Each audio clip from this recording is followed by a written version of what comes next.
Romans chapter 8, verse 28. And we know that for those who love God, all things work together for good, for those who are called according to his purpose. All things is a very, very big phrase. And it really does mean all things work together for our good, because he goes on and he talks about enduring tribulation and distress and persecution and famine and nakedness and peril and sword down in verse 35. And he says, in all those things, we are more than conquerors, meaning they're all working together for our good. Or verse 32, how will he not give us all things since he gave us Christ? So the all things really does include the most painful things in the world.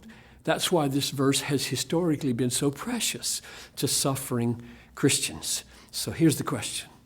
For whom is this promise true? And the verse contains two answers, right? For those who love God and are called according to his purpose. And we're not left to guess at what that call is, because he proceeds immediately to say, because those whom he foreknew, he predestined to be conformed to the image of his Son, that he might be the firstborn among many brethren. And those whom he foreknew, he predestined. And those whom he predestined, he called. And those whom he called, he justified. And those whom he justified, he glorified. So right in that golden chain of absolute certainty of our salvation is the word called. And he says every one of the called is justified. And we know that justification is by faith alone. And therefore the call of God is the call of God into the life of faith. He awakens faith. He awakens life.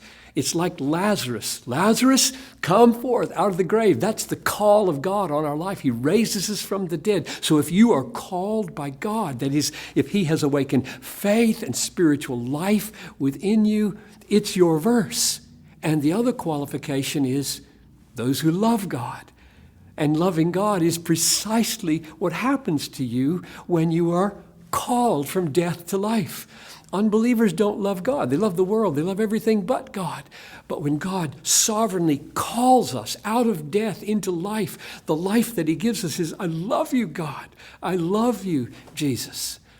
And so this verse is yours if you have been called and if you love God. So I would say very specifically, trust Jesus that he has called you. You are his. You're banking on his promises. You're counting on his blood and righteousness to be your acceptance. And then love God and own this verse in all the moments of your life, both happy and painful.